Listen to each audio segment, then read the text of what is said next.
So ಇವತ್ತು ನಿಮಗೆ ಸುಲಭವಾಗಿ ಆಯಿಲ್ ಚೇಂಜ್ ಹೆಂಗೆ ಮಾಡೋದು ಅಂತ ತೋರಿಸ್ತೀನಿ. ಆಯಿಲ್ ಚೇಂಜ್ ಮಾಡೋಕ್ಕೇನು ಜಾಸ್ತಿ ಏನು ಬೇಕಾಗಿಲ್ಲ. ಇದರ್ ಜಾಕು ಮತ್ತು ಜಾಕ್ ಸ್ಟ್ಯಾಂಡು ಇಲ್ಲ ನಾನು ಇವಾಗ ಏನು ಮಾಡಿದ್ದೀನಿ, ರ್ಯಾಂಪ್ಸ್ ಅಂತ ಕೊಂಡ್ಕೊಂಡಿದ್ದೀನಿ.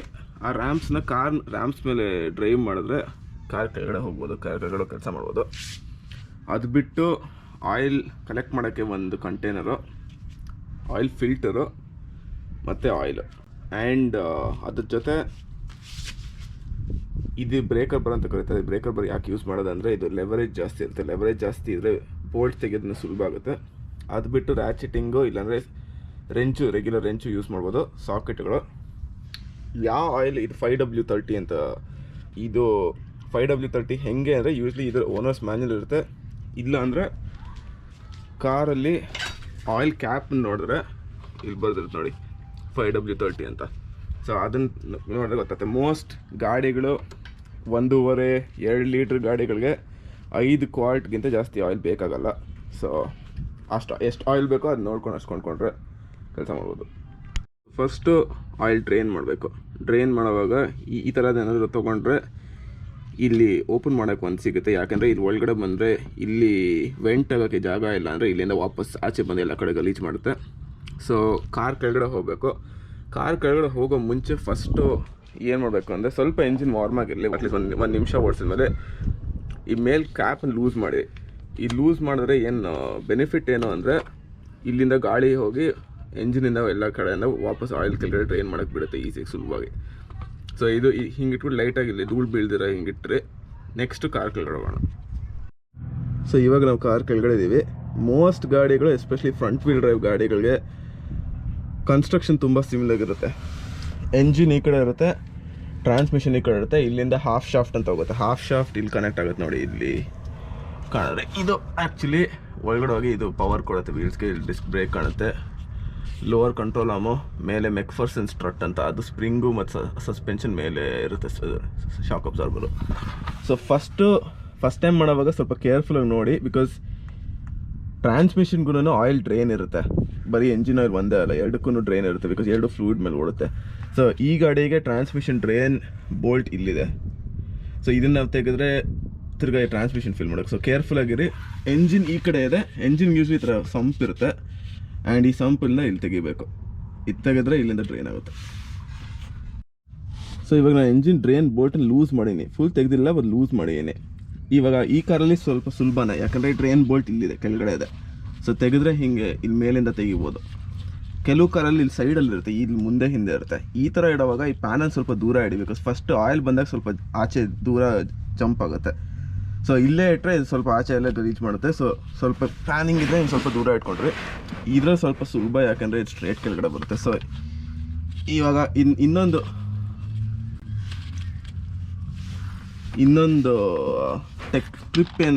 ಟ್ರಿಕ್ ಏನು ಹೇಳ್ಕೊಡ್ಬೋದು ಅಂದರೆ, ಈ ಬೋಲ್ಟ್ ತೆಗಿಯೋವಾಗ ಈ ಬೋಲ್ಟನ್ನ ವಾಪಸ್ ಮೇಲೆ ಈ ಥರ ಪ್ರೆಷರ್ ಹಾಕ್ಕೊಂಡು ಇಟ್ಕೊಂಡ್ರಿ. ಪ್ರೆಷರ್ ಹಾಕಿದ್ರೆ ಅದು ಜಾಸ್ತಿ ಆಯಿಲ್ ಡ್ರೈನ್ ಮಾಡೋಕ್ಕೆ ಬಿಡೋಲ್ಲ. ಇಲ್ಲ ಅಂದರೆ ಎಲ್ಲ ಕಡೆ ಫಸ್ಟೇ ಗಲೀಜಲ್ಲ. ಇವಾಗ ನೋಡಿ ಸ್ವಲ್ಪ ಆಯಿಲ್ ಬರ್ತದೆ, ಬಟ್ ಜಾಸ್ತಿ ಬರ್ತಲ್ಲ.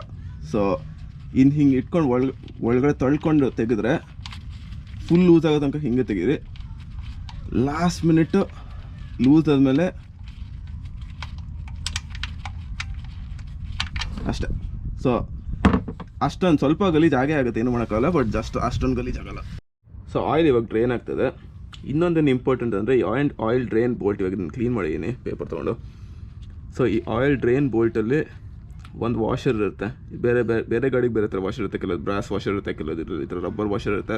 ನಾರ್ಮಲಿ ಇವರು ಸರ್ವಿಸಲ್ಲಿ ಏನು ಹೇಳ್ತಾರೆ ಅಂದರೆ ಎವ್ರಿ ಟೈಮ್ ಆಯಿಲ್ ಚೇಂಜ್ ಮಾಡೋ ವಾಷರ್ ರೀಪ್ಲೇಸ್ ಮಾಡಿ ಅಂತ. ಅದು ಆ್ಯಕ್ಚುಲಿ ಒಳ್ಳೆಯದೇ, ಬಟ್ ವಾಷರ್ ಏನು ಕೊಂಡ್ಕೊಂಡಿಲ್ಲ ಇವಾಗ ನಂತರ ವಾಷರ್ ಕೊಂಡ್ಕೊಂಡಿಲ್ಲ ಇದನ್ನ ಅಂದರೆ 2-3 ಸತಿ ರಿಯೂಸ್ ಮಾಡ್ಬೋದು, ಏನು ತೊಂದರೆ ಏನಾಗಲ್ಲ. ಬಟ್ ನಾರ್ಮಲಿ ಒಳ್ಳೆ ಐಡಿಯಾ ಈ ವಾಷರ್ ತೆಗಿಯೋಕ್ಕೆ. ಇನ್ನೊಂದೇನೆಂದರೆ ಟಿಪಿಕ್ಲಿ ಈ ಬೋಲ್ಟ್ಸಲ್ಲಿ ಇಲ್ಲಿ ಮೇಲೆ ಮ್ಯಾಗ್ನೆಟಿಕ್ ಆಗಿರುತ್ತೆ ಇದು.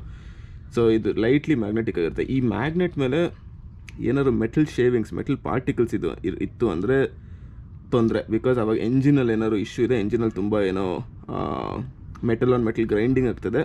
ಸೊ ಇನ್ನೂ ಜಾಸ್ತಿ ಇರುತ್ತೆ. ಸೊ ಟಿಪಿಕ್ಲಿ ಆಯಿಲ್ ಚೇಂಜ್ ಮಾಡುವಾಗ ಇಲ್ಲಿ ನೋಡಿ ಏನಾದ್ರು ಮೆಟಲ್ ಶೇವಿಂಗ್ಸ್ ಇರುತ್ತೆ ಇಲ್ವಾ ಅಂತ. ಸೊ ಇವಾಗ ಆಯಿಲ್ ಡ್ರೈನ್ ಆಗಿದೆ. ಡ್ರೈನ್ ಬೋಲ್ಟನ್ನು ವಾಪಸ್ ಹಾಕಿದ್ದೀನಿ. ನೆಕ್ಸ್ಟ್ ಇಂಪಾರ್ಟೆಂಟ್ ಸ್ಟೆಪ್ ಏನಂದರೆ ಈ ಡ್ರೈನ್ ಬೋಲ್ಟನ್ನು ಟಾರ್ಕ್ ಮಾಡಬೇಕು. ಕರೆಕ್ಟ್ ಟಾರ್ಕ್ ರೇಟಿಂಗ್ ಮಾಡಬೇಕು. ಅದಕ್ಕೆ ಯೂಶ್ವಲಿ ಓನರ್ಸ್ ಮ್ಯಾನ್ಯಲ್ಲು FSM ಅಂತ ಕರೀತಾರೆ, ಫೀಲ್ಡ್ ಸರ್ವಿಸ್ ಮ್ಯಾನ್ಯಲ್ ಅಂತ. ಆ ಮ್ಯಾನ್ಯಲಲ್ಲಿ ಟಾರ್ಕ್ ರೇಟಿಂಗ್ ಕೊಟ್ಟಿರ್ತಾರೆ, ಅದು ನೋಡಿಕೊಂಡೇ ಟಾರ್ಕ್ ಮಾಡಬೇಕು. ಜಾಸ್ತಿ ಟಾರ್ಕ್ ಮಾಡಿದ್ರೆ ಈ ಆಯಿಲ್ ಪ್ಯಾನಲ್ಲಿರೋದು ಥ್ರೆಡ್ಸ್ ಸ್ಟ್ರಿಪ್ ಆಗ್ಬೋದು. ಆಯಿಲ್ ಪ್ಯಾನ್ ಥ್ರೆಡ್ ಸ್ಟ್ರಿಪ್ ಆಯ್ತು ಅಂದರೆ ಸ್ವಲ್ಪ ಕಷ್ಟನೇ, ಬಿಕಾಸ್ ಅವಾಗ ಈ ಆಯಿಲ್ ಪ್ಯಾನನ್ನು ರೀಪ್ಲೇಸ್ ಮಾಡೋಕ್ಕಾಗುತ್ತೆ. ಸೊ ಇದನ್ನು ಹಾಕೋವಾಗ ಸ್ವಲ್ಪ ಕೇರ್ಫುಲ್ ಹಾಕಿ, ತುಂಬ ಜಾಸ್ತಿ ಫೋರ್ಸ್ ಹಾಕ್ಬಿಡಿ. ಟಾರ್ಕ್ ರೇಂಜ್ ಇದ್ದರೆ ಬೆಸ್ಟು, ಕರೆಕ್ಟ್ ಟಾರ್ಕ್ಗೆ ಎಕ್ಸ್ಪೆಕ್ಟ್ ಮಾಡಿ. ಈ ಗಾಡೀಲಿ ಆ್ಯಕ್ಚುಲಿ ಸ್ವಲ್ಪ ಸುಲಭ, ನಮಗೆ ಲೈಫ್ ಸ್ವಲ್ಪ ಸುಲಭ ಮಾಡಿದ್ದಾರೆ. ಇಲ್ಲಿ ನೋಡಿದ್ರೆ ಗೊತ್ತಾಗುತ್ತೆ, ಇದು 14 ನ್ಯೂಟನ್ ಮೀಟರ್ಸ್ ಅಂತ ಬರೆದಿದ್ದಾರೆ. 14 ನ್ಯೂಟನ್ ಮೀಟರ್ಸ್ ಟಾರ್ಕ್ ಮಾಡಿದ್ರೆ ಈ ಕೆಲಸ ಆಯಿತು. ನೆಕ್ಸ್ಟು ಇಲ್ಲಿಂದ ಕಾಣುತ್ತಾ, ಅಲ್ಲಿದೆ, ಅಲ್ಲಿ ಆಯಿಲ್ ಫಿಲ್ಟರ್ ಇದೆ, ಆಯಿಲ್ ಫಿಲ್ಟರ್ ರೀಪ್ಲೇಸ್ ಮಾಡಬೇಕು. ಸೊ ಇವಾಗ ಆಯಿಲ್ ಡ್ರೈನ್ ಮಾಡಾಯಿತು, ನೆಕ್ಸ್ಟ್ ಆಯಿಲ್ ಫಿಲ್ಟರ್ ಚೇಂಜ್ ಮಾಡಬೇಕು. ಆಯಿಲ್ ಫಿಲ್ಟರ್ ಚೇಂಜ್ ಮಾಡೋಕ್ಕೆ ಆಯಿಲ್ ಪ್ಯಾನನ್ನು ಡ್ರೈನ್ ಕೆಳಗಡೆ ನೀಟಾಗಿ ಇಟ್ಕೊಳ್ಳಿ. ಅಲ್ಲಿ ಕೆಳಗಡೆ ಆಯಿಲ್ ಪ್ಯಾನ್ ಇದೆ. 2 ಥರ ಆಯಿಲ್ ಫಿಲ್ಟರ್ ಇರುತ್ತೆ ಮೋಸ್ಟ್ಲಿ. ಇದು ಒಂದು ಈ ಥರ ಫಿಲ್ಟರ್ ಎಲಿಮೆಂಟು ಹಿಂಗಿರುತ್ತೆ, ಇದು paper filter. Paper filter actually ಒಳ್ಳೆಯದೇ, ಕಾರ್ಗೆ ಏನು ಪ್ರಾಬ್ಲಮ್ ಏನಿಲ್ಲ. ಪೇಪರ್ ಫಿಲ್ಟರ್ನ ರೀಪ್ಲೇಸ್ ಮಾಡಬೇಕು. ಇದು ಆ್ಯಕ್ಚುಲಿ ಅದರದ್ದೇ ಎನ್ಕ್ಲೋಜರ್ ಇರುತ್ತೆ, ಆ ಎನ್ಕ್ಲೋಜರ್ ತೆಗೆದು ಆ ಹಳೆ ಪೇಪರ್ ಫಿಲ್ಟರ್ ತೆಗೆದು ಹೊಸದು ಹಾಕಬೇಕು. ಇನ್ನೊಂದು ಮೋಸ್ಟ್ ಗಾಡಿಗಳಿಗೆ ಈ ಥರ ಇರುತ್ತೆ, ಇದು ಎಂಟೈರ್ ಪೇಪರ್ ಫಿಲ್ಟರ್ ಒಳಗಡೆ ಪೇಪರ್ ಇರೋದು, ಬಟ್ ಎನ್ಕ್ಲೋಜರಲ್ಲಿ ಇಟ್ಟಿರ್ತಾರೆ ಈ ಥರ. ಇದು ಆ್ಯಕ್ಚುಲಿ ಇದಕ್ಕೆ ಟೂಲ್ಸ್ ಏನು ಬೇಕಾಗಲ್ಲ, ಬರೀ ಕೈಯಲ್ಲಿ ತಿರುಗಿಸಲೇ ಬರುತ್ತೆ. ಇದರಲ್ಲಿ ರೆಂಚ್ ಸಾಕೆಟ್ ಬೇಕಾಗುತ್ತೆ. ಅಲ್ಲಿ ನೋಡಿದ್ರೆ ಅಲ್ಲಿ ಸಾಕೆಟ್ ಆಲ್ರೆಡಿ ನಾನು ಇಟ್ಟೀನಿ ಅಲ್ಲಿ. ಸೊ ಅದನ್ನು ಸಾಕೆಟ್ ಅಂತ ತೆಗೆದ್ರೆ ಆಚೆ ಬರುತ್ತೆ. ಆಮೇಲೆ ಇದನ್ನು ರೀಪ್ಲೇಸ್ ಮಾಡೋದು, ಅದನ್ನ ನೆಕ್ಸ್ಟ್ ತೋರಿಸ್ತೀನಿ ಹೇಗೆ ಅಂತ. ಇದನ್ನು ರೀಪ್ಲೇಸ್ ಮಾಡೋ ಕೇರ್ಫುಲ್ ಆಗಿರಬೇಕು. ಹೊಸ ಗ್ಯಾಸ್ಕೆಟ್ ಬರುತ್ತೆ, ಹಳೆ ಗ್ಯಾಸ್ಕೆಟ್ ತೆಗೆದು ಹೊಸ ಗ್ಯಾಸ್ಕೆಟ್ ಯಾವಾಗಲೂ ರೀಪ್ಲೇಸ್ ಮಾಡಬೇಕು. ಇದು ತೊಗೊಂಡ್ರೂ ಅದೇ, ಇದರಲ್ಲಿ ಗ್ಯಾಸ್ಕೆಟ್ ಇರುತ್ತೆ. ಈ ಗ್ಯಾಸ್ಕೆಟ್ನ ಹೊಸದು ವಾಪಸ್ ಇನ್ಸ್ಟಾಲ್ ಮಾಡೋ ಮುಂಚೆ ಸುತ್ತ ಸ್ವಲ್ಪ ಆಯಿಲ್ ಹಾಕಿದ್ರೆ ಅದು ಸೀಲ್ ನೆಟ್ಟಿಗೆ ಬರುತ್ತೆ. ಸೊ ಯಾವಾಗಲೂ ಈ ಗ್ಯಾಸ್ಕೆಟ್ ಆ್ಯಂಡ್ ಇನ್ನೊಂದು ಏನು ಇಂಪಾರ್ಟೆಂಟ್ ಅಂದರೆ, ಹಳೆ ಗ್ಯಾಸ್ಕೆಟ್ ಕೆಲವು ಸತಿ ಅದಕ್ಕೆ ಅಂಟ್ಕೊಂಡಿರುತ್ತೆ. ಅದು ಅಂಟ್ಕೊಂಡಿದ್ರೆ ಹಳೆ ಗ್ಯಾಸ್ಕೆಟ್ನ ತೆಗಿಬೇಕು. 2 ಗ್ಯಾಸ್ಕೆಟ್ ಇದ್ದರೆ ಲೀಕ್ ಆಗುತ್ತೆ. ಸೊ ಯಾವಾಗಲೂ ಒಂದು ಗ್ಯಾಸ್ಕೆಟು ಹೊಸದು ಇನ್ಸ್ಟಾಲ್ ಮಾಡಿದ್ರೆ ಅವಾಗ ಆಯಿಲ್ ಚೇಂಜ್ ಕರೆಕ್ಟ್ ಆಗುತ್ತೆ. ಸೊ ಇವಾಗ ಹೊಸ ಆಯಿಲ್ ಫಿಲ್ಟರ್ ಹೌಸಿಂಗಿಂದ ತೆಗೆದಾಗಿದೆ. ಇದು ನೋಡಿದ್ರೆ ಗೊತ್ತಾಗುತ್ತೆ ನೋಡಿ ಎಷ್ಟು ಇದು ಹೌಸಿಂಗ್ ಹೆಂಗೆ ಫಸ್ಟ್ ಡಿಸೈನ್ ಆಗಿದೆ. ಪ್ಲಸ್ ಈ ಆಯಿಲ್ ಫಿಲ್ಟರ್ಗೆ ಒಂದು 8-10 ಸಾವಿರ ಕಿಲೋಮೀಟರ್ ಆದರೆ ಹೆಂಗಾಗುತ್ತೆ ಅಂತ. ಸೊ ಇದು ರೀಪ್ಲೇಸ್ ಮಾಡೋದು ಒಳ್ಳೆಯದೇ. ತುಂಬ ಸಾಲಿನಾಯ್ಡ್ಸು ಮತ್ತು ನಿಮ್ಮದು ವಾಲ್ ಟೈಮಿಂಗು ಎಲ್ಲ ಆಯಿಲ್ ಪ್ರೆಷರ್ ಮೇಲೆ ವರ್ಕ್ ಮಾಡೋದು. ಸೊ ನಾರ್ಮಲಿ ಒಂದು ಫುಲ್ಲಿ ಸಿಂಥೆಟಿಕ್ ತೊಗೊಂಡ್ರೆ ಒಂದು 6,000 ಕಿಲೋಮೀಟ್ರಿಗೆ ರೀಪ್ಲೇಸ್ ಮಾಡೋದು ಒಳ್ಳೆ ಐಡಿಯಾನೇ. 10,000 ತನಕ ಹೋಗ್ಬೋದು, ತೊಂದರೆ ಏನಿಲ್ಲ. ಬಟ್ ಅದಕ್ಕಿಂತ ಜಾಸ್ತಿ ಆಗೋದು ರಿಸ್ಕು.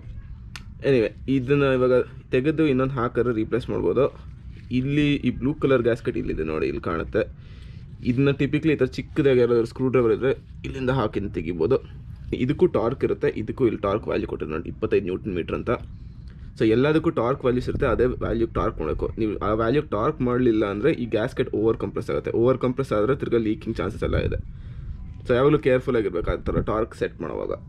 ಸೊ ಮತ್ತು ಇವಾಗ ಹೊಸ ಫಿಲ್ಟರು ಹೊಸ ಸೀಲ್ ಹಾಕಾಗಿದೆ, ಇದನ್ನು ವಾಪಸ್ ಹಾಕಬೇಕು. ಏನು ಕಷ್ಟ ಏನಿಲ್ಲ, ಅಲ್ಲಿ ಕಾಣುತ್ತೆ ನೋಡಿ.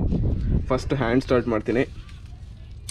ಇಲ್ಲಿಂದ ಒಳಗಡೆ ತಳ್ಳಿ ಲೈಟಾಗಿ ಹ್ಯಾಂಡಿಂದ ಅಪ್ಲೈ ಮಾಡಿ, ಒನ್ಸ್ ಒಳಗಡೆ ಹೋಗಿ ಟೈಟಾಗಿ ಸ್ಟಾರ್ಟ್ ಆಗುವಾಗ ಸಾಕೆಟ್ ಯೂಸ್ ಮಾಡೋದು. ಸಾಕೆಟ್ ಯೂಸ್ ಮಾಡಿದ ಮೇಲೆ ಟಾರ್ಕ್ ರೆಂಚ್ ಯೂಸ್ ಮಾಡಬೇಕು. ಅದಕ್ಕೆ 25 ನ್ಯೂಟನ್ ಮೀಟ್ರು, ಟಾರ್ಕ್ ರೆಂಚಿಂದ 25ಕ್ಕೆ ಸೆಟ್ ಮಾಡಿ ಟಾರ್ಕ್ ಮಾಡಿದ್ರೆ ಗಲೀಜ್ ಕೆಲಸ ಮುಗೀತು actually basically. Because oil drain ಮಾಡಾಯಿತು, ಹೊಸ ಫಿಲ್ಟರ್ ಹಾಕಾಯಿತು.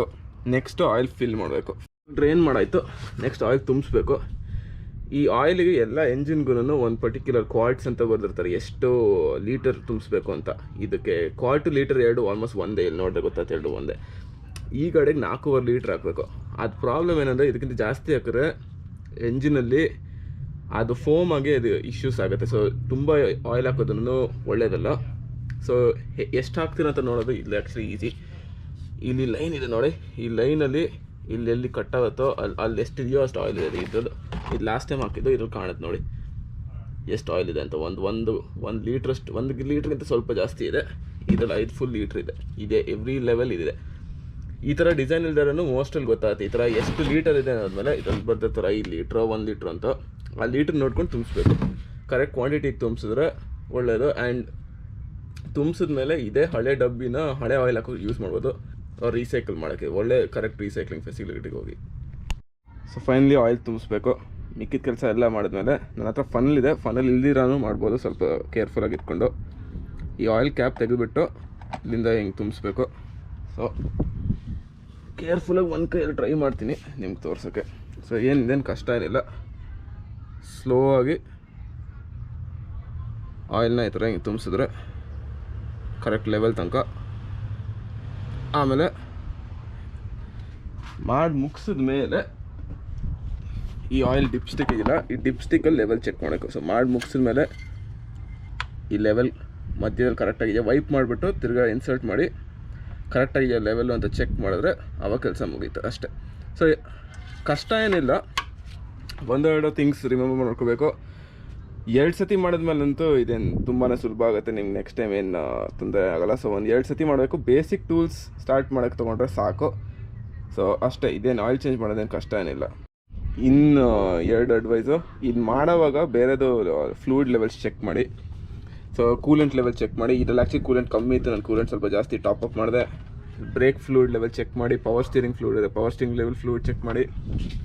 ಇನ್ನೊಂದು, ಈ ಡ್ರೈನ್ ಮಾಡಿರೋ ಫ್ಲೂಯಿಡ್ನ ಇದೇ ಹಳೆ ಕಂಟೈನರ್ಗೆ ವಾಪಸ್ ತುಂಬಿಸಿದ್ರೆ ಎಷ್ಟು ಆಯಿಲ್ ಎಂಜಿನಲ್ಲಿ ಮಿಕ್ಕಿತ್ತು ಅಂತ ಗೊತ್ತಾಗುತ್ತೆ. ಅದರಿಂದ ನಿಮ್ಗೆ ಏನು ಗೊತ್ತಾಗುತ್ತೆ ಅಂದರೆ ನಿಮ್ಮ ಎಂಜಿನಲ್ಲಿ ಪಿಸ್ಟನ್ ರಿಂಗ್ಸ್ ಏನಾದ್ರು ಇಶ್ಯೂ ಇದೆಯಾ, ಅವ್ರು ಜನರಲಿ ಏನಾದ್ರು ಆಯಿಲ್ ಸುಡೋ ಇಶ್ಯೂ ಇದೆಯಾ ಅಂತ ಗೊತ್ತಾಗುತ್ತೆ. ಸೊ ಅದು ಅರ್ಲಿ ಸೈನ್ಸ್ ಗೊತ್ತಾಗುತ್ತೆ ಏನಾದ್ರು ಬರ್ತಾ ಇದೆಯಾ ಇಶ್ಯೂಗಳು ಅಂತ.